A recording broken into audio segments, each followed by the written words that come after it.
कुछ नहीं, कुछ नहीं है मुझे।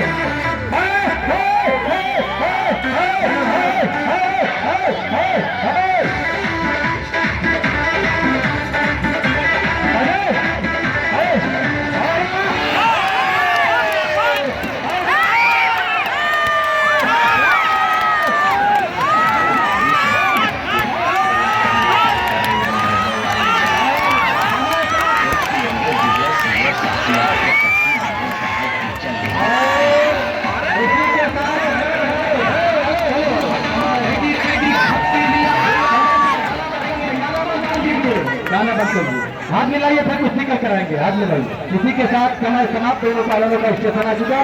फिर कल कुश्ती कराएंगे, क्योंकि कभी नाच का प्रोग्राम भी है, उसमें भी लोगों को लगना है। और कल की तारीख में हरिहर थापा पहलवान नेपाल भी आ रहे हैं।